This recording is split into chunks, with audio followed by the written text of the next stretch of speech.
kerajaan. Sekali lagi salam kerajaan. Saudara bersuka cita hari ini. Biarlah kita terus bergelora. Mari kita buka Kisah Para Rasul pasalnya yang pertama.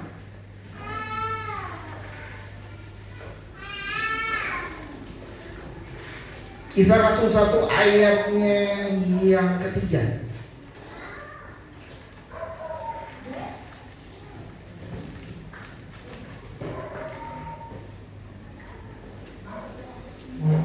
Kisah Rasul 1 ayatnya yang ketiga.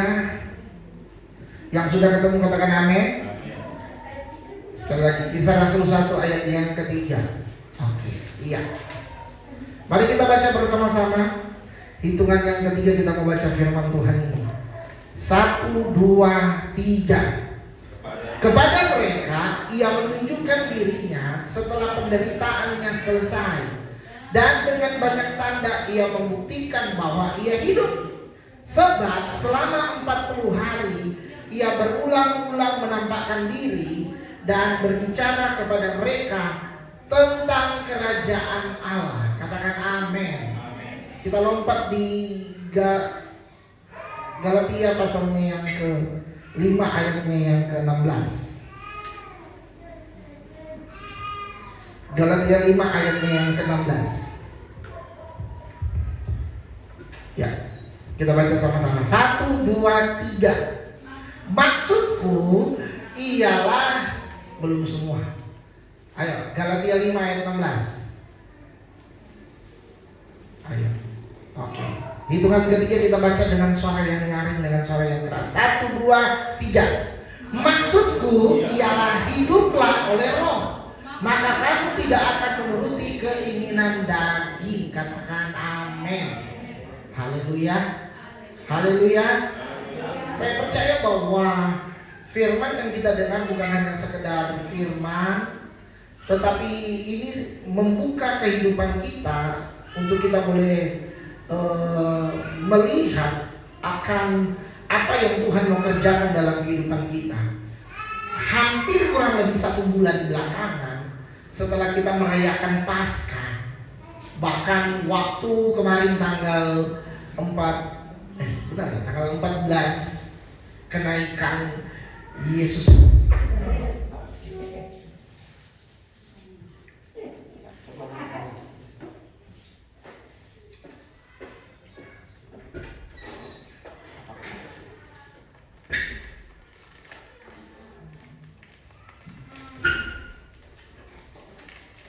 Kita doakan biar supaya, saya kurang tahu apa listriknya kurang daya apa seperti apa. Nah, kembali lagi, hampir kurang lebih 1 bulan lah setelah kita merayakan Paskah, dan kemarin hari Kamis kita merayakan kenaikan Yesus Kristus. Saya membacakan ayat ini, Kisah Para Rasul 1 ayatnya yang ketiga, berbicara tentang setelah kebangkitan Yesus Kristus. Waktu dia bangkit dari antara orang mati, dia nggak langsung naik ke sorga dan tinggal di sana, tetapi Alkitab berkata dia berulang-ulang kali menampakkan dirinya kepada para murid-murid dan orang-orang. Kita tahu kejadian 2 orang yang dari Yerusalem, mereka turun ke Emmaus, yang tadinya mereka mau meninggalkan persekutuan, mereka mau meninggalkan rekan-rekan pelayanan mereka, murid-murid. Mereka tadinya sudah gak ada harapan. Yesus sudah mati, pimpinan kita sudah mati. Siapa lagi yang akan kita ikuti? Udah gak ada lagi. Jadi bagaimana? Udah, ada yang menafsirkan dari Yerusalem kalau mau ke Emmaus itu turunan. Jadi yang tadinya sudah mau diangkat tinggi derajatnya, tapi turun. Mereka turun lagi ke Emmaus. Tapi Yesus menampakkan diri kepada mereka di tengah jalan. Waktu itu mata mereka belum bisa melihat. Mereka belum bisa melihat terang. Kenapa? Karena masih ada yang error. Kenapa gimana? Udah dicoba dinaikin? Dibolak-balikin? Hah? Oh, dari PLN-nya. Memang dari PLN-nya.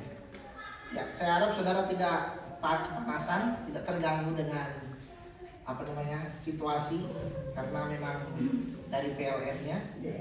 Nah, saya mau sampaikan kembali lagi bahwa orang-orang ini ketika mereka ada di tengah jalan dan kemudian mereka bertemu dengan Yesus, mereka tadinya nggak ngerti Yesus, mereka nggak mengenal Dia. Kenapa? Orang yang mulai turun imannya nggak bisa melihat kemuliaan Tuhan. Makanya kita harus naik. Bilang sama-sama, saya harus naik. Amin. Makanya Yesus menampakkan diri kepada mereka supaya membuka mata mereka. Kapan mereka dibuka? Ketika mereka sedang makan roti. Bukan bicara makanan jasmaninya, tapi waktu di situ mereka kan sudah terima firman kan? Di perjalanan mereka dengar firman, dan firman berkata, dengar baik saya mau katakan, waktu dua orang ini mendengar firman, hati mereka bergelora. Saya rindu saudara ketika dengar firman, hati saudara bergelora. Amin. Kalau engkau dengar firman, hatimu nggak bergelora, engkau tidak akan dibukakan sesuatu yang rahasia. Makanya waktu dengar firman, kenapa saya selalu berkata, responi firman. Supaya apa? Hati kita bergelora. Dan waktu mereka meresponi firman, mata mereka terbuka. Waktu Yesus memecah-mecahkan roti, mengucap syukur, mereka teringat, oh ini. Dan mereka terbuka selubung di mata mereka. Mereka melihat Dia. Lalu tiba-tiba Yesus hilang. Dan lihat, iman mereka bangkit. Mereka kembali ke Yerusalem. Bilang sama-sama, saya harus kembali ke Yerusalem. Kalau engkau hari ini sedang turun imanmu, ingat engkau harus kembali di Yerusalem. Kenapa di Yerusalem? Karena Yerusalem itu adalah rumah doa. Yerusalem itu adalah rumah Allah. Di sana ada bait Allah. Di sana ada orang-orang kudusnya, eklesia. Katakan amin. Makanya saya rindu hari ini biar supaya saudara terus berkobar-kobar. Biar saudara terus menerima kebenaran firman Tuhan. Yang di belakang dengar suara saya? Gak apa-apa walaupun suara saya agak kencang-kencang sedikit ya. Ikuti saya bersama-sama. Setiap orang percaya dipanggil bukan hanya untuk menjadi orang beragama, tetapi menjadi warga kerajaan Allah. Katakan amin. Saya ingin merubah paradigma saudara bahwa saudara itu bukan orang beragama. Katakan yes. Kenapa? Karena sudah terlalu lama kita berbicara tentang oh kamu agama apa. Memang saudara, undang-undang Indonesia mewajibkan semua warga yang ada di dalam NKRI, Negara Kesatuan Republik Indonesia, harus memiliki agama. Kalau nggak ada agama, ateis artinya. Nah, ateis tidak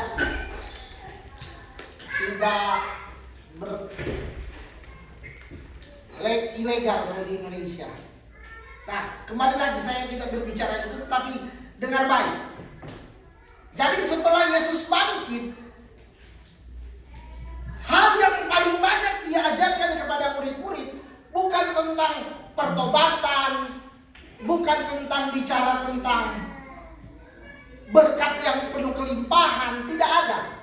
Tapi yang Yesus bawa kepada murid-murid adalah tentang kerajaan Allah. Bilang sama-sama, kerajaan Allah. Yesus gak punya khotbah yang lain selama 40 hari. Bilang kiri kanan, Yesus gak punya khotbah lain selama 40 hari. Kenapa? Karena Yesus mau supaya murid-murid mereka fix mengenai apa? Kerajaan Allah. Baik, di luar. Bunda, tolong atur dong. Jadi Yesus mau agar supaya murid-murid mereka sudah paten bicara tentang kerajaan Allah itu, sudah tidak ada tawar-menawar lagi. Kenapa? Karena bicara kerajaan Allah itu adalah pusat kehidupan orang percaya. Yang setuju bilang amin. Bilang sama-sama, kerajaan Allah adalah pusat orang percaya. Maksud saya pusat kehidupan. Bilang pusat kehidupan. Jadi kalau kita ada hari ini, saudara, jangan saudara cuma pikir, oh saya warga negara Indonesia. Ingat, kita adalah warga kerajaan Allah. Haleluya. Nah, tapi saya mau sampaikan satu hal. Ini saudara akan mengguncang kehidupan saudara, supaya saudara semakin serius di dalam Tuhan. Kenapa? Karena hidup dalam kerajaan Allah, orang percaya kepada Tuhan yang mau hidup dalam kerajaan Allah dengan baik, saya mau sampaikan, dia tidak bisa hidup dengan kekuatannya sendiri. Katakan amin. Orang percaya tidak bisa hidup dengan kekuatannya sendiri. Dengan apa dia harus hidup? Dia harus menerima Roh Kudus. Katakan amin. Haleluya. Makanya Tuhan Yesus berkata kepada murid-murid, apa yang dikatakan? Aku akan memberikan Roh Kudus supaya apa? Karena Roh Kudus itu akan menolong saya dan saudara. Katakan amin. Roh Kudus itu menolong kita. Bilang kiri kanan, Roh Kudus menolong kamu dan saya. Kenapa? Tadi saya sudah katakan bahwa sebagai warga kerajaan Allah, kita nggak bisa hidup dengan kekuatan kita sendiri. Hidup dalam kerajaan Allah nggak mungkin hidup dengan kekuatan sendiri. Makanya kita bersyukur kita punya Tuhan yang memberikan kita kekuatan. Haleluya. Melalui kuasa Roh Kudus. Supaya apa? Saudara nggak bisa hidup benar dengan kekuatan hidupmu sendiri. Saudara perlu Roh Kudus. Makanya kenapa banyak orang Kristen sudah lama jadi Kristen tapi hidupnya jatuh bangun? Karena mengandalkan kekuatannya sendiri. Saudara, Yesus nggak asal ngomong. Bilang Yesus nggak asal ngomong. Waktu Yesus berkata, aku akan pergi kepada Bapa, tapi aku akan memutus Roh Kudus. Siapa itu? Parakletos, yang artinya penolong yang lain. Kenapa? Karena Yesus tahu bahwa engkau tidak mampu tanpa dukungan, tanpa bantuan, tanpa kekuatan dari Roh Kudus. Haleluya. Makanya kalau kita mau terima Roh Kudus, wah itu luar biasa. GPDI kebanyakan merayakan hari pencurahan Roh Kudus, doa 10 malam. Walaupun mungkin banyak yang mencibir, wah Roh Kudus itu sudah dicurahkan benar, tapi itu menjadi momentum bagi kita untuk kita bisa. Yang belum, itu menjadi kesempatan bagi saudara untuk saudara berdoa meminta Roh Kudus dalam hidup saudara. Amin. Amin. Kenapa? Jadi kembali lagi, kalau kita mau hidup dalam dimensi kerajaan Allah, nggak bisa kita pakai kekuatan sendiri. Kita membutuhkan Roh Kudus yang memberikan kita kekuatan. Roh Kudus yang memberikan kita kemampuan untuk kita bisa hidup benar. Kemampuan untuk kita bisa hidup taat. Katakan amin. Hanya Roh Kudus yang mampu membuat saudara hidup penuh dengan kasih. Kalau enggak, saudara pasti akan jadi orang jahat. Memiliki kuasa Roh Kudus, tujuannya apa? Jangan saudara pikir ini. Kadang-kala banyak orang Kristen ini serius, saya pernah nanya loh ini. Saya pernah survei. Setiap kali saya tanya gini, untuk apa kita memiliki Roh Kudus? Ya, sebelum saya memberikan jawaban, saya mau tanya dulu sama saudara. Ayo, saudara jawab. Saya mau tanya. Jawab dulu ya. Saya ingin saudara meresponi firman Tuhan hari ini, supaya nggak ada yang gagal fokus atau pikirannya melayang kemana-mana, walaupun mati lampu. Saya ingin saudara jawab. Sebenarnya saudara perlu Roh Kudus atau tidak? Jawab. Ya, serius. Sebenarnya saudara perlu Roh Kudus atau tidak? Nah, saya kadang-kadang bertanya begini, kenapa selain dari tadi jawaban tadi yang saya bilang, oh Roh Kudus memberikan saya kekuatan untuk hidup benar, taat, penuh kasih dan sebagainya. Saya kadang-kadang tanya begini, kenapa kamu perlu Roh Kudus? Kenapa kamu perlu kuasa Roh Kudus? Hampir semua yang pernah saya dengar selalu menjawab seperti ini, supaya saya bisa melakukan mujizat. Sekali lagi, hampir semua yang saya dengar, mereka berkata, kalau ada karunia Roh Kudus, kalau ada Roh Kudus, saya bisa melakukan mujizat. Dan jujur saudara, dari zaman para rasul sampai hari ini, bilang sama-sama, dari zaman para rasul sampai hari ini, mujizat jadi suatu hal yang paling dicari-cari. Yang setuju boleh bilang amin. Kenapa saya katakan demikian? Karena itu survei membuktikan, ini bukan family 100 ya, tapi survei membuktikan bahwa orang sekarang kadang-kala kenapa perlu Roh Kudus, kenapa membutuhkan, supaya saya bisa melakukan mujizat.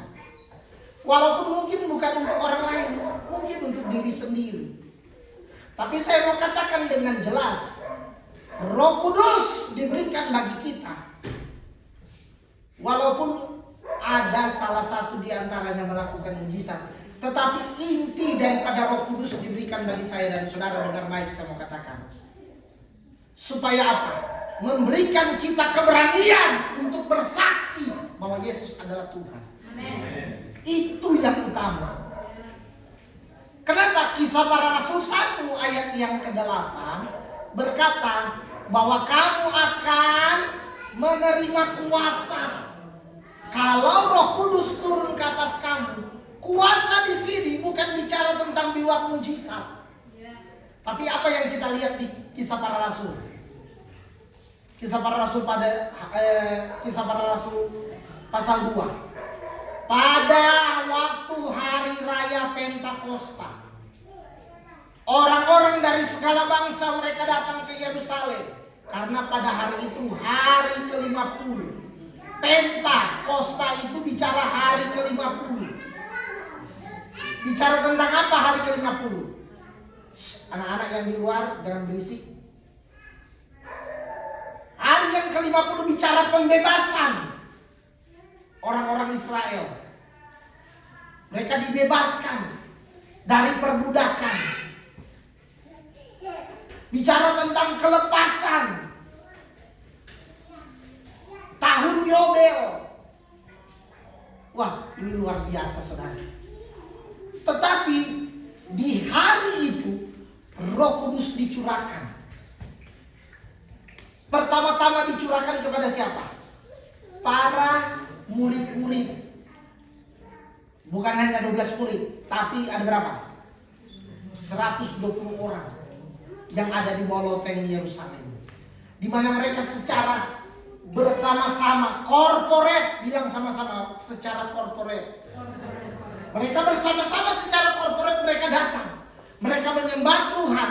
Mereka bersama-sama bersungguh-sungguh. Mereka menantikan mana, seperti apa Roh Kudus itu. Yesus berkata bahwa jangan tinggalkan Yerusalem. Kenapa? Mana Roh Kudus itu? Yesus nggak bilang, oh Roh Kudus itu nanti 10 hari. Enggak. Yesus cuma bilang, tinggallah di Yerusalem. Tunggu. Saya percaya kalau seandainya hari ke-10 juga, belum datang, mereka pasti tetap bersama-sama, mereka pasti tetap menanti-nantikan. Boleh bilang amin? Amin. Tapi puji Tuhan, hari ke-10 Roh Kudus dicurahkan. Dan dengar baik, Roh Kudus yang diberikan kepada mereka bukan langsung mereka menyembuhkan orang, enggak. Roh Kudus diberikan kepada mereka, memberikan mereka keberanian untuk bersaksi Yesus Kristus adalah Tuhan dan Juru Selamat. Amin. Dan Tuhan mengaruniakan kepada mereka bahasa-bahasa yang lain. Ini masih banyak orang-orang kadang-kala nggak mengerti. Ada yang bilang bahasa roh itu, oh itu harus diterjemahkan bahasa roh itu. Nah, pada waktu itu kebutuhan orang di saat itu, mereka mau mendengarkan Injil. Mereka belum pernah dengar tentang Yesus. Dan masalahnya mereka yang tadinya tersebar di segala bangsa ini, mereka sudah hidup dengan bangsa di mana mereka tinggal, walaupun mereka orang Yahudi, atau mungkin mereka masih keturunan udah KW1, KW2, KW3 mungkin. Tapi waktu mereka datang ke Yerusalem dengan bahasa mereka, Alkitab berkata ada orang Mesopotamia, bahkan ada orang Arab, saudara. Bahkan ada orang Arab yang datang. Tapi yang luar biasanya apa? Roh Kudus memberikan mereka karunia untuk mereka bisa berbahasa-bahasa yang lain. Nah, saya mesti menjelaskan ini. Bahasa ini digunakan untuk apa? Penginjilan, bersaksi. Kalau yang kita gunakan saat ini kadang-kala di dalam gereja bukan untuk penginjilan. Saya mau tanya di sini, siapa yang tidak percaya Yesus? Coba angkat tangan. Saya percaya kita semua di sini sudah percaya Yesus. Katakan amin. Ada di sini yang orang ini Arab asli yang nggak bisa bahasa Indonesia. Kalau seandainya nggak bisa, apa namanya, bahasa Indonesia, ya bisa jadi Roh Kudus berikan hikmat untuk penginjilan pakai bahasa Arab mungkin. Seperti itu. Tetapi dengan baik saya mau katakan, ini saya belum sampai ke poin saya, saudara. Tapi saya ingin saudara menangkap firman Tuhan ini agar supaya saudara mengerti, oh bahasa roh itu ada yang memang untuk ditafsirkan, ada yang memang digunakan untuk apa? Untuk kita berkomunikasi dengan Allah di surga. Amin. Berkomunikasi dengan Tuhan yang nggak perlu diterjemahkan. Ada yang perlu diterjemahkan mungkin karena untuk keperluan apa namanya, nubuatan atau untuk keperluan penginjilan. Tetapi lebih daripada itu, Roh Kudus memberikan kita kemampuan untuk hidup dalam kasih. Amin. Haleluya. Ini yang paling penting, saudara. Karena firman Tuhan berkata, kamu mau pakai bahasa malaikat pun sekalipun pakai bahasa malaikat. Bukan cuma bahasa Roh Kudus, pakai bahasa malaikat. Kalau kita nggak punya kasih, tong kosong bunyi nyari. Amin. Roh Kudus memberikan kita kekuatan, kemampuan untuk kita bisa mengasihi. Firman Tuhan berkata, apakah jasamu kalau engkau mengasihi orang yang mengasihi engkau? Sama, orang jahat pun, orang yang nggak kenal Yesus bisa melakukan hal itu. Tapi Roh Kudus memberikan saudara kemampuan apa? Orang jahat membenci engkau, tapi engkau tetap melepaskan kasih. Katakan amin. Makanya kita bersyukur kalau kita Tuhan pilih, Tuhan panggil dan pilih saya dan saudara menjadi anak Tuhan. Karena Tuhan mau supaya kita hidup berbeda. Bilang sama-sama, karena Tuhan mau saya hidup berbeda. Orang yang hidup berbeda adalah orang yang hidup dalam dimensi kerajaan Allah.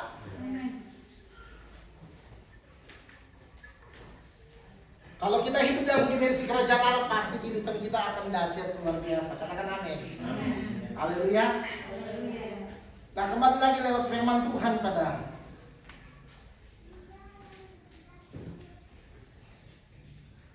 hari ini bicara tentang dimensi kerajaan Allah.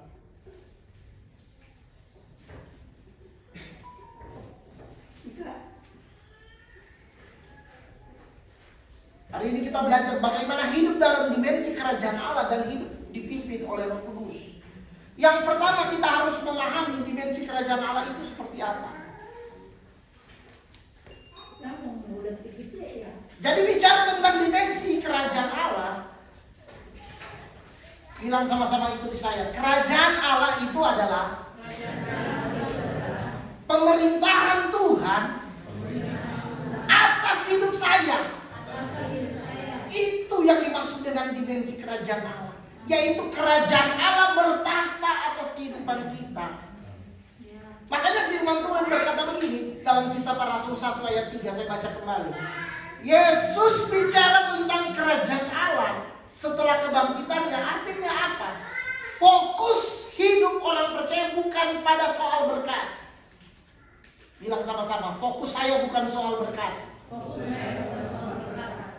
Tetapi bicara fokus kehidupan kita, dimensi kerajaan Allah, yaitu Tuhan memerintah atas hidup saya dan saudara. Katakan yes. Jadi Tuhan yang memerintah, bukan bicara soal berkat. Yesus gak bicara soal berkat waktu dia naik, bangkit dari antara orang mati. Gak ada. Tapi dia berulang-ulang kali, tiap kali datang dia bicara apa? Kerajaan Allah, kerajaan Allah, Karena bicara tentang kerajaan Allah ternyata adalah pemerintahan Allah atas kehidupan saya dan saudara. Di mana Allah menjadi rajanya bagi saya dan saudara. Katakan amin. Katakan yes. Saya harap saudara walaupun mati lampu saudara tetap berkobar-kobar. Amin. Kenapa saya mesti katakan ini? Karena kerajaan Allah bukan hanya tempat di sorga. Bilang sama-sama ikuti saya. Kerajaan Allah bukan hanya tempat di sorga. Tetapi kerajaan Allah juga bicara tentang realitas hidup saya dan saudara. Ini saya selalu ulang-ulang. Makanya ini jadi doa Yesus yang utama. Orang tanya Yesus, kalau mau berdoa jadi gimana? Ajar dong kami berdoa. Yesus bilang kalau berdoa begini. Ini bukan judulnya doa Bapa kami, enggak. Tapi Yesus ajar kalau mau berdoa, Bapa kami di sorga, dikuduskanlah namamu, datanglah kerajaanmu. Bicara pemerintahan Allah. Datang kemana? Datanglah kerajaan Allah. Datanglah kerajaanmu di bumi seperti di sorga. Allah mau. Bukan hanya bicara tentang sorga-sorga, tapi sorga harus menjadi realita dalam hidup saudara. Bilang kiri kanan, sorga harus menjadi realita dalam hidup. Harus jadi realita dalam hidup saya. Katakan yes. Nah, firman Tuhan jelas. Di mana bicara pemerintahan berarti Yesus menjadi pusat, menjadi raja di sana. Katakan amin. Yesus yang menjadi raja. Dan firman yang ada di hadapan kita menjadi rules, menjadi pedoman bagi kita. Katakan amin. Jadi bicara pemerintahan Allah ada 3 hal. Bilang sama-sama, bicara pemerintahan Allah ada 3 hal. Catat ini saudara. Yang pertama, bicara Yesus yang menjadi rajanya. Jadi nggak ada yang lain. Banyak orang mungkin apa namanya?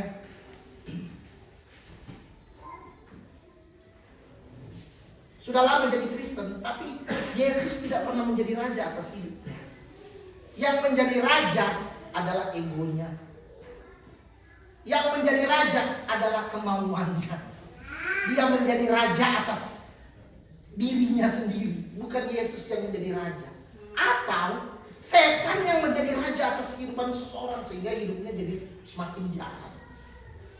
Tapi hari ini saya mau pastikan, bicara pemerintahan Allah, itu adalah Yesus Allah yang menjadi raja. Yang kedua, bicara pemerintahan Allah, firman yang menjadi pedoman. Bilang yes. Yang ketiga, kehendak Allah menjadi prioritas.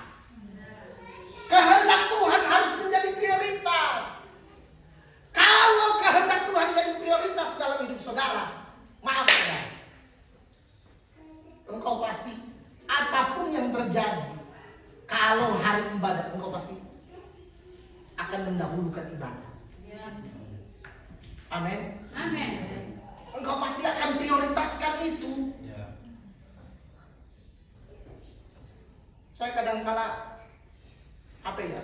Bukannya ketawa, bukannya, tapi ya sedikit sedih saudaranya. Sedihnya kenapa?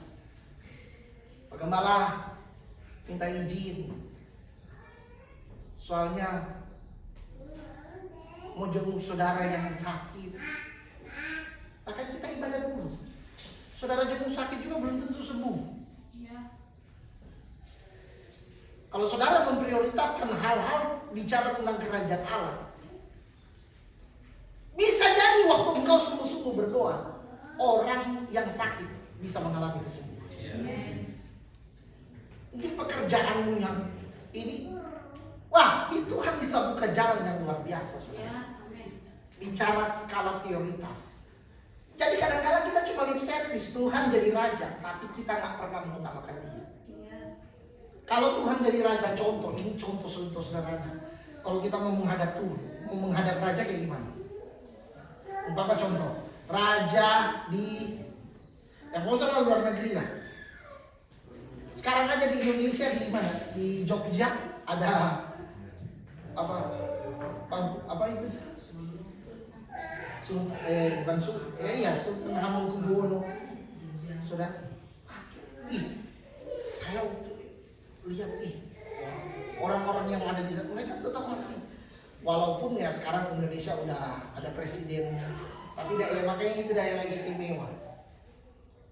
Nah, kalau seandainya di kerajaan-kerajaan yang lain, umpama contoh Raja Thailand, bahkan saya pernah lihat siapa ya, yang artis Thailand yang udah ada di Indonesia, dikasih tunjuk mata uang Thailand,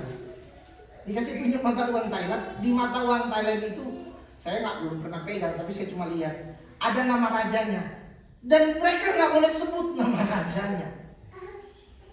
Mau sebut nama raja aja di mata uang nggak boleh. Harus saudara kan pernah lihat nonton dulu film Thailand tuh, mereka kan mesti hormat, sama jalan mesti pakai lutut. Nah, tapi kita kadang-kala boro-boro menghormati raja di atas segala raja. Kadang-kadang kita orang Kristen dibilang bebas, tapi bebas yang kebablasan. Makanya kita mesti rubah mindset kita. Pemerintahan Allah bicara tentang Yesus yang menjadi raja.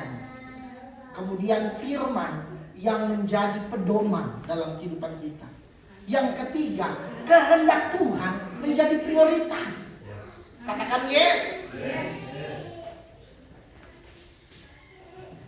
Ini kemarin saya sudah baca. Coba buka Roma 14 ayat 17. Roma 14 ayat 17. Supaya saudara semakin paham ini ayat ini. Ya karena nggak ada LCD, jadi saya harap saudara coba balik cek lagi. Cetrekin lagi. Tes. Tahu kebalik lagi. Roma 14 ayat 17. 1, 2, 3. Sebab kerajaan Allah bukan soal makanan dan minuman, tetapi soal kebenaran, damai sejahtera, sukacita oleh Roh Kudus. Bilang sama-sama, oleh Roh Kudus. Karena kalau nggak ada oleh Roh Kudus di sana, maka sia-sia juga itu. Jelas, makin diperjelas bagi saya dan saudara. Firman Tuhan berkata, karena bicara tentang dimensi kerajaan Allah, kita yang hidup dalam dimensi kerajaan Allah, di mana Allah menjadi rajanya bukan kita, bukan setan, bukan diri sendiri, bukan iblis, tetapi Tuhan yang menjadi raja, di mana firman menjadi pedoman bagi kita, tuntunan bagi saya dan saudara, dan kehendak Tuhan menjadi prioritas kita. Firman Tuhan berkata, kenapa? Karena bicara kerajaan Allah itu bukan bicara soal makanan dan minuman. Haleluya. Hari-hari ini orang, kalau seandainya ibadah gereja, kemudian diundang makan di hotel berbintang, saudara pilih mana? Saudara kan gereja mah nanti aja, pergi makan dulu lah. Atau ada pesta, jangan saudara ganti kerajaan Allah dengan masalah makanan dan minuman. Boleh bilang amin? Saya sampai hari ini, saya selalu berkata, setiap orang yang mengundang saya bilang, kalau undang saya, jangan pas ada strategi Allah. Artinya ada jam strategis bagi saya untuk saya menerima firman. Walaupun kadang-kadang, aduh ini jarang-jarang, tapi saya selalu berkata, ini waktu saya untuk saya makan. Karena saya percaya makanan firman itu lebih penting untuk kehidupan kekal. Kalau makanan jasmani, habis makan paling buang ke toilet, paling nanti buang situ.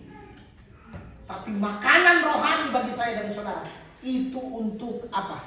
Kehidupan kekal kita. Bilang amin. Makanya firman Tuhan berkata, sebab kerajaan Allah bukan masalah soal makan dan minuman. Makanya saudara yang hidup dalam dimensi kerajaan Allah, jangan kejar berkat, jangan kejar soal makan dan minuman. Firman Tuhan berkata, nggak usah khawatir. Tuhan tahu kau perlu makan, dan Dia siapkan itu bagi saudara. Ada di sini yang sudah 3 hari 3 malam nggak makan, nggak ada. Sesusah-susah kita pun Tuhan siapkan. Malasnya doang, kalau nggak makan itu malas. Makanya firman Tuhan bilang jelas, kalau orang pemalas jangan kasih makan. Itu Alkitab yang bilang. Bilang kiri kanan, kalau malas nggak usah makan. Makanya jangan malas, supaya dapat makan. Makanan juga kalau sudah di depan meja, kalau seandainya malas, makan. Nanti malas. Kadang-kadang yang membuat engkau nggak makan bukan karena Tuhan nggak memberi engkau makanan, tapi karena engkau malas. Tuhan sudah sediakan semuanya. Adam dan Hawa nggak kucuk-kucuk datang, kemudian kering kerontang dunia ini. Enggak. Hari pertama, kedua sampai hari yang kedua, Tuhan siapkan semua kebutuhannya. Katakan amin. Hari ke-6 baru Tuhan jadikan. Jadi waktu Tuhan jadikan semua sudah ada. Tapi kalau Adam dan Hawa juga mereka nggak berusaha, makanya perintahnya Tuhan bilang apa? Usahakan. Amin. Kerjakan. Kenapa nggak makan? Ya karena nggak kerja, nggak ada usahanya. Makanya malas itu musuh terbesar manusia. Kalau engkau hidup dalam dimensi kerajaan Allah, malas nggak layak engkau masuk kerajaan Allah. Hanya mereka yang rajin, mereka yang bekerja, yang mendapatkan upah. Makanya Yesus selalu perumpamaan apa? Perumpamaan. Ada seorang tuan yang punya kebun anggur. Dia memperkerjakan, selalu bicara orang kerja. Katakan amin. Bilang kiri kanan, makanya kamu kerja. Makanya saya harus kerja. Haleluya. Saya nggak boleh malas. Amin. Supaya saya mesti makan. Haleluya. Haleluya. Makanya firman Tuhan bilang nggak usah khawatir masalah makanan. Kerajaan Allah bukan bicara soal makanan dan minuman. Tapi kerajaan Allah bicara apa? Yang pertama apa? Kebenaran. Bilang sama-sama kebenaran. Kerajaan Allah itu bicara kebenaran. Yang kedua, kerajaan Allah bicara tentang damai sejahtera. Kalau saudara nggak damai, waduh, berarti saudara nggak hidup dalam dimensi kerajaan Allah. Amin. Yang ketiga, kerajaan Allah bicara tentang apa? Sukacita. Saya mau lihat dulu. Saudara masih ada sukacita hari ini? Amin. Senyum dulu kiri kanan saudara. Bilang bersukacita hari ini. Haleluya. Jangan konyol. Jangan, saya kan teriak-teriak ini karena gak ada mic saudara. Jangan suruh Papa Gembala marah-marah ini. Bukan, karena gak ada mic biar supaya yang di belakang juga bisa dengar suara saya. Jadi firman Tuhan jelas, kerajaan Allah bukan bicara makanan dan minuman, gak bicara tentang hal-hal duniawi, gak bicara tentang hal-hal yang hanya kemudian dinikmati kemudian dibuang begitu saja, tapi bicara tentang hal-hal yang kekal. Amin. Kebenaran itu kekal, saudara. Damai sejahtera itu kekal. Sukacita itu kekekalan. Amin. Yang kedua, Matius 6 ayat yang ke-33. Ini kan sering saya baca. Ayat hafalan saudara. Saudara hafal dong ayat ini. Tetapi carilah dahulu kerajaan Allah, bilang kerajaan Allah, dan kebenarannya, maka semuanya akan ditambahkan ke saudara. Selalu saya ulang, jangan cari tambahan, tapi cari yang prioritas. Apa? Kerajaan Allah itu prioritas. Oh haleluya. Kalau saudara sudah menemukan ini kunci sukses saudara, saudara cari kerajaan Allah. Saya berapa kali saya kesaksian, dan kalau saudara yang hadir di ibadah tengah minggu, kita kadang-kala ada testimoni di situ. Bagaimana hidup dalam pola kerajaan Allah yang luar biasa, saudara. Jadi bukan hanya bicara kerajaan Allah, bukan hanya bicara tentang ibadah, tapi kehidupan saya dan saudara berdampak kepada orang yang di luar sana. Tetapi untuk kita bisa berdampak, kita harus mencari dulu kerajaannya. Kenapa? Karena bicara kerajaan tentang pemerintahannya. Siapa yang jadi rajanya? Siapa yang menjadi penguasanya? Nah kalau kita sudah menemukan, wah itu dahsyat. Dan kebenarannya, tadi saya sudah bilang, firman itu adalah kebenaran yang menjadi pedoman bagi saya dan saudara. Bahkan Yesus berkata, akulah kebenaran itu. I am the truth, I am the way, I am the life. Katakan amin. Wah luar biasa saudara. Biar lihat firman Tuhan ini, hidup kita makin dahsyat. Kita benar-benar menikmati pemerintahan kerajaan Allah. Dimensi kerajaan Allah itu benar-benar ada dalam kehidupan kita. Sehingga apa? Dimensi kerajaan Allah akan menuntun kita untuk kita hidup dipimpin oleh Roh Kudus. Katakan amin. Roh Kudus memimpin kita untuk apa? Kembali lagi ke ayat yang tadi, Galatia 5 ayat 16. Roh Kudus memimpin kita. Apa dikatakan di sana? Galatia 5 ayat 16, baca sama-sama. Yang ketemu bilang amin. 1, 2, 3. Hiduplah, maka kamu katakan yes. Roh Kudus dikatakan hiduplah oleh Roh. Nah Galatia ini luar biasa. Di ayat 14 mengajarkan kepada saya dan saudara, kemenangan atas dosa terjadi ketika kita hidup oleh Roh. Sekali lagi, ayat ini secara garis besar mengajarkan kita bahwa kemenangan kita atas dosa terjadi itu ketika kita hidup oleh Roh. Boleh bilang amin? Kenapa saya katakan begini? Orang yang hidup, karena di dunia ini ya kita hanya dua, hidup oleh Roh atau hidup oleh daging. Itu tadi kan kita udah baca. Kalau kita hidup oleh Roh, pasti kehidupan kita dahsyat. Kenapa? Tetapi hari ini saya banyak menyaksikan dan melihat orang masih hidup dalam kedagingan. Contoh yang pertama, bilang contoh. Orang yang hidup dalam kedagingan. Karena kedagingan itu membuat manusia cenderung apa? Yang pertama, orang yang hidup dalam kedagingan suka marah. Suka marah-marah.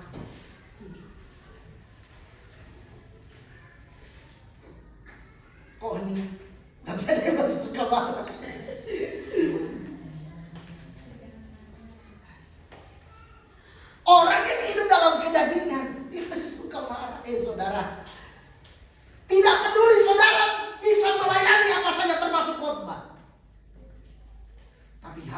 harus kita kuasai.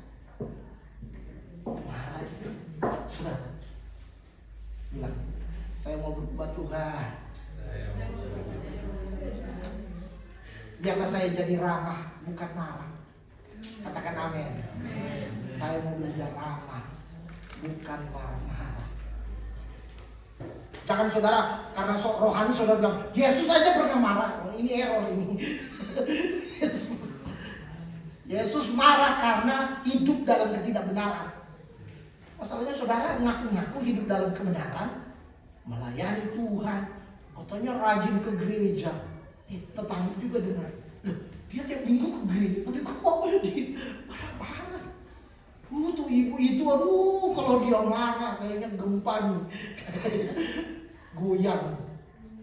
Aduh bapak itu kalau dia marah, wah kayak ada perang dunia ketiga ya di rumah ya.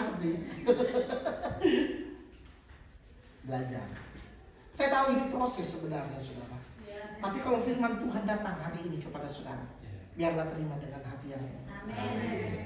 Katakan amin. Haleluya. Semakin pelan. Haleluya. Haleluya. Orang yang hidup dalam kedagingan itu saudara, yaitu suka marah. Hidupnya apa? Penuh iri hati. Bilang kiri kanan, jangan hidup penuh iri hati. Apa? Hidup dalam hawa nafsu. Bukan ada nafsu, hawa nafsu. Karena hawa yang lebih dulu nafsu. Memakan buah. Makanya hawa nafsu. Kalau Adam kali ya diganti Adam nafsu. Jangan hidup dalam marah, iri hati, apalagi hidup dalam hawa nafsu, apalagi itu kekhawatiran tambahin sendiri. Tapi yang paling penting hidup egois. Jangan tunjuk orang bilang saya tidak boleh egois. Egois itu apa? Amin. Kadang-kala kita keras sama orang, tapi kita nggak keras kepada diri sendiri. Itu egois. Keras kepada diri sendiri, nggak mementingkan diri sendiri. Itu ajaran Yesus. Amin. Kalau si Yesus mau cari nyaman, nggak usah sampai mati. Ambil aja skenario saudara kita yang di sebelah naik. Nggak usah sampai disalib. Amin. Tapi dia nggak mau hidup nyaman, supaya saudara yang nyaman. Kalau Yesus hidup egois, mati semua kita. Amin. Tapi karena dia nggak mau egois, makanya saudara bilang dong sama diri saudara, hari ini ikuti saya. Hari ini saya mau tidak egois lagi. Mau cari senang sendiri. Nggak mau yang nggak nyaman, pingin yang nyaman. Berubah saudara. Amin. Sekalipun nggak nyaman, tapi kalau itu untuk kebaikan dan nama Tuhan dimuliakan, lakukan itu. Nggak nyaman, saudara tahu ibadah nggak ada AC, nggak nyaman. nggak ada pengeras, nggak nyaman, tapi kita mau tetap lakukan. Karena kita nggak mau hidup egois. Haleluya. Nama Tuhan saja ditinggikan. Aduh saudara, udah. Saudara kan nggak ada yang ibadah kemudian datang berdarah-darah. Yesus berdarah-darah untuk saudara. Katakan amin. Haleluya. Dia berikan kehidupan penuh, makanya saya suka lagu tadi. I trust in God, my Savior. Amin. Percaya Yesus, dia adalah juru selamat saudara. Dia menjawab setiap apa yang menjadi kebutuhan saudara. Makanya saudara hidup dalam dimensi kerajaan Allah dan hidup dipimpin oleh Roh Kudus. Haleluya. Orang yang dipimpin oleh Roh Kudus, begini, Roh Kudus akan memberikan kekuatan untuk kita bisa hidup kudus. Amin. Namanya juga Roh Kudus, dia pasti berikan kita kekuatan untuk kita bisa hidup kudus. tiap hari ada minta Roh Kudus. Ibu Gembala udah kasih contoh. Panggil Roh Kudus hari ini, saya perlu engkau saat ini. Jangan Roh Kudus hanya dipanggil doa 10 malam. Amin. Walaupun itu jadi momentum bagi kita, tapi intinya Roh Kudus sudah dicurahkan 2000 tahun yang lalu. Untuk kapan? Untuk saya dan saudara gunakan setiap hari, bukan hanya dipakai 1 tahun 10 hari. Katakan amin.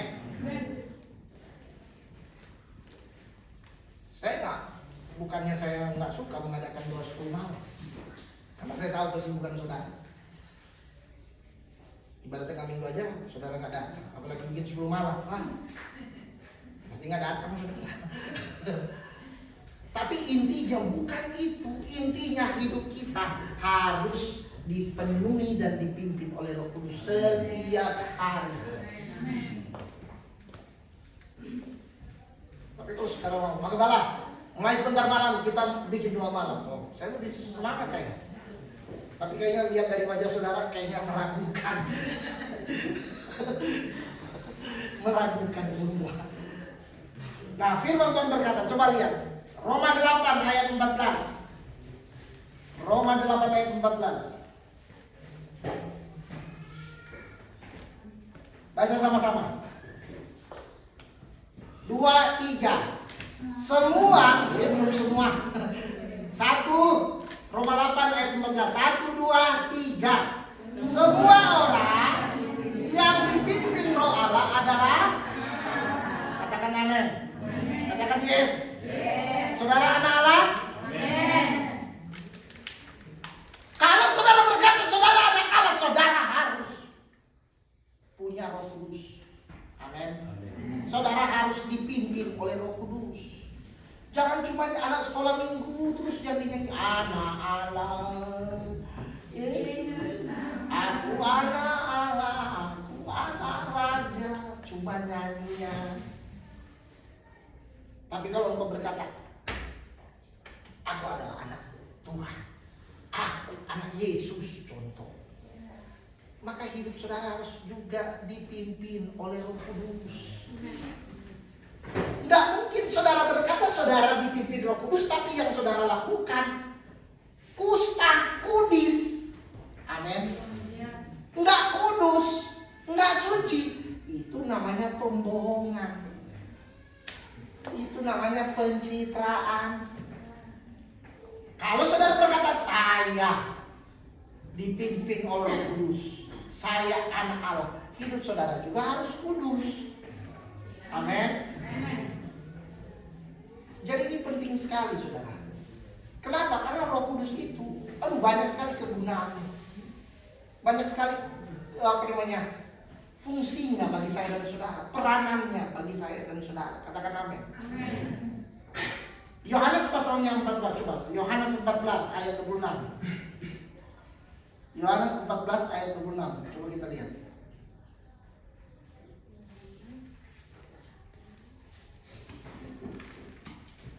Ini Yesus yang ngomong. Baca sama-sama, katakan amin. 1, 2, 3. Tetapi penghibur yaitu Roh Kudus yang akan diutus oleh Bapa dalam namaku, dialah yang akan mengajarkan segala sesuatu kepadamu dan akan mengingatkan kamu akan semua yang telah kukatakan kepadamu. Katakan amin. Makanya Roh Kudus mengingatkan kita, mengajarkan kita, menuntun, memimpin kita. Amin. Makanya sebelum saudara beraktivitas, berdoa. Saudara masa kalah sama Clay, walaupun dia tiap kali bangun pagi langsung terima kasih Tuhan, walaupun kadang-kadang ngomongnya nggak jelas. Coba Clay berdoa, doa tidur gimana? Besok kalau yang udah bangun kan saya Doa tidur, oh iya. Doa tidur dia sudah bangun katanya, ya udah ini udah siang soalnya. Kalau doa tidur itu malam, benar ayah salah. Udah bangun dia. Tapi dia, kayaknya saudara ajar anak saudara dari kecil. Jangan saudara udah umur 20 tahun baru saudara berdoa. Mana ini dulu nggak pernah ngajar doa, sekarang suruh berdoa. Apa lagi itu? ke gereja. Dari kecil saudara nggak pernah ajak ke gereja. Makanya dia nggak pernah tahu. Dari kecil saudara nggak pernah kasih dia ikut sakramen perjamuan kudus. Nanti tiba-tiba bilang, jangan-jangan boleh mabuk kali kita di gereja ini, jangan-jangan. Ya. Karena saudara nggak pernah ajar firman Tuhan bilang dari kecil anak-anak itu diajar berulang-ulang kali. Kapan? Waktu makan, waktu mau tidur, waktu lagi jalan, ajar berulang-ulang. Saya ini orang tua rohani, makanya saya ajar saudara berulang-ulang. Dan saudara bilang, firmannya diulang. Itu saudara saya ulang-ulang saudara supaya saudara paham. Yang paham bilang amin. Amin. Jadi ini saudara lagi mengajar saudara. Kenapa Roh Kudus itu kita perlu saudara? Supaya kita bisa peka dengan suara Tuhan. Tanpa Roh Kudus saudara nggak bisa peka dengan suara Tuhan. Dan Roh Kudus nggak ada dalam hidup saudara. Roh Kudus datang dalam hidup saudara, mengingatkan saudara, mengajarkan, mau menginsapkan saudara. Suara apa ini? Saudara pikir jangan-jangan suara setan. Karena saudara nggak peka itu suara siapa. Dengan adanya Roh Kudus dalam hidup saya dan saudara, kita diberikan kekuatan untuk menolak segala godaan dosa. Katakan amin. Dengan ada Roh Kudus, nih, saya mau tanya, Roh Kudus itu kelihatan nggak? Jawab dulu, Roh Kudus itu kelihatan nggak? Roh Kudus itu ada di mana? Di dalam saya. Amin. Kenapa Roh Kudus mau di dalam kamu? Kenapa Roh Kudus mau ada di dalam hidupmu? Waktu engkau percaya kepada Yesus Kristus, maka Roh Kudus itu ada. Roh Kudus itu ada dalam hidup saudara. Tapi Roh Kudus itu kadang-kala belum aktif, makanya saudara mesti aktifkan. Caranya bagaimana? Dengan saudara minta supaya saudara bukan hanya ada di dalam, tapi dipenuhkan dengan Roh Kudus. Waktu saudara dipenuhkan itu cuma satu kali. Bilang sama-sama, dipenuhkan itu satu kali. Maaf saudara, saya mesti bilang di bimbang ini. Kalau tiap doa 10 malam saudara, saya curiga. Sebenarnya saudara dipenuhkan atau apa? Ya kemasukan apa? Apa yang masuk itu saudara? Error saudara itu. Roh Kudus itu, kita dibaptis Roh Kudus itu cuma satu kali. Bilang sama-sama, saya dibaptis Roh Kudus itu satu kali. Jadi kita itu, Roh Kudus ada dalam kehidupan kita. Itu waktu kita percaya Yesus, kita sudah punya Roh Kudus. Jadi saudara, saya nggak pernah mengajarkan saudara untuk harus berbahasa lidah, harus itu saudara minta sendiri. Karena saya juga nggak ajarin saya dong, enggak. Waktu saya bangun hubungan saya dengan Tuhan, saya dipenuhkan. Yang menjadi beda, dulu saya pernah rasakan, tapi hilang. Kenapa? Karena saya nggak jaga. Makanya saya error. Datang cuma 10 malam. Waktu saya dipenuhkan bukan di doa 10 malam. Saya dipenuhkan waktu saya masih umur 13 tahun. Waktu saya sebelum dibaptis. Makanya saya dibaptis. Sudah dipenuhkan dulu. Bukan dibaptis dulu baru dipenuhkan. Saya justru dipenuhkan dulu baru dibaptis. Sama seperti Cornelius. Petrus bilang, apa halangan dia mau dibaptis? Orang udah dipenuhkan dulu. Saya udah dipenuhkan dulu baru saya dibaptis. Tapi kalau saudara dibaptis dulu baru dipenuhkan, ya nggak masalah mau dibawa. Yang penting saudara harus ada Roh Kudus waktu saudara terima Yesus. Saudara sudah punya Roh Kudus. Tapi saudara, itu saya cuma alami waktu dulu. Sehingga waktu Roh Kudus berbicara kepada saya, Chen, doa. Saya peka. Oh iya, doa. Walaupun doanya nggak perlu doa siapa dari Sabang sampai Merauke. Saya cuma berkata, thank you Jesus. Terima kasih Tuhan buat hari ini. Anugerahmu luar biasa. Amin. Udah. Dia mau ada hubungan sama seperti orang tua dan anak. Dia mau ada hubungan. Tapi waktu dengan kesibukan, ada waktu itu akhirnya ya namanya masa muda kan, nggak ngerti juga, belum paham seperti sekarang. Jadi akhirnya hilang. Saya akhirnya menemukan lagi waktu saya sekolah Alkitab. Jaraknya berapa tahun itu? Saya sekolah Alkitab, kalau nggak salah saya usia 25 atau 20 berapa tahun. 24 tahun. Lah, jaraknya panjang dari 13 sampai 24 tahun. Karena saya nggak jaga. Cuma, wah, euforia sesaat. 1 tahun 1 kali kalau ada doa 10 malam. Habis itu nggak ngerti lagi. Tapi lewat dimensi ini yang saya terima. Karena saya punya orang tua rohani. Wah, iya. Roh Kudus itu sudah ada dalam hidup saya. Dan itu yang harus saya aktifkan sepanjang hidup saya. Setiap hari hidup saya. Katakan amin. Dan saudara, saya mau katakan, saudara, kalau saudara mengaktifkan Roh Kudus dalam hidup saudara, saudara dipimpin oleh Roh Kudus, kehidupan saudara pasti berbeda. Kehidupan saudara pasti powerful. Saudara mampu, bukan hanya menahan godaan, menghindari, bukan, tapi menolak segala godaan, walaupun tidak terlihat orang.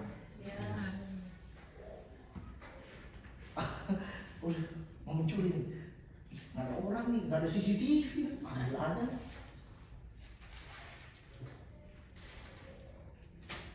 Mau melakukan ini, nggak ada orang nih, nggak ada yang lihat. Roh Kudus yang di dalam kita memampukan kita untuk apa? Nggak boleh. Hidup dalam Roh Kudus itu kudus. Dia adalah Roh kebenaran. Dia memampukan kita. Itu milik orang, itu nggak berkenan kepada Tuhan, itu nggak dia. Makanya firman Tuhan berkata Roh Kudus itu menginsafkan. Makanya kalau saudara punya Roh Kudus, ada kepekaan saudara untuk mendengarnya. Kalau nggak ada Roh Kudus, ya ambil aja, ngapain? Sikat aja, orang nggak ada yang lihat. Makanya penting saudara, ada Roh Kudus dalam hidup saudara. Katakan amin.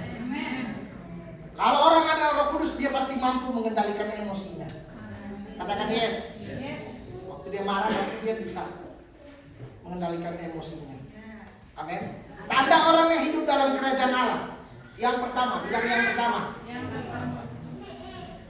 Menghasilkan buah. Bilang sama-sama menghasilkan buah. Galatia 5 ayatnya yang ke-23. Ayat 22 sampai 23. Buah roh. Jangan bilang buah-buah ya. Buahnya cuma satu kok. Jangan saudara ikut-ikutan dengan pendeta yang bilang buah-buah roh. Ya, Alkitab cuma tulis satu kok. Buah. Cuma satu buahnya. Tapi ada 9 rasa di dalamnya. Kasih, sukacita, damai, sejahtera, kesabaran, kemurahan, kebaikan, kesetiaan, kelemah lembutan, penguasaan diri. Apalagi tidak ada yang menentang hukum, yang menentang hal itu. Semuanya baik itu saudara. Nah, dengar baik.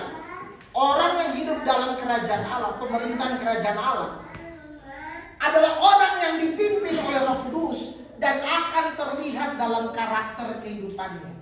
Amin. Haleluya. Makanya orang-orang yang hidup dalam dia pasti akan tetap sabar saudara. Walaupun ketika menghadapi hal-hal yang sulit. Bilang kiri kanan, sabar-sabar. Tidak membalas waktu dia mengalami kejahatan. Nggak dendam. Oh, kamu begitu. Banyak saya temukan orang udah lama jadi Kristen.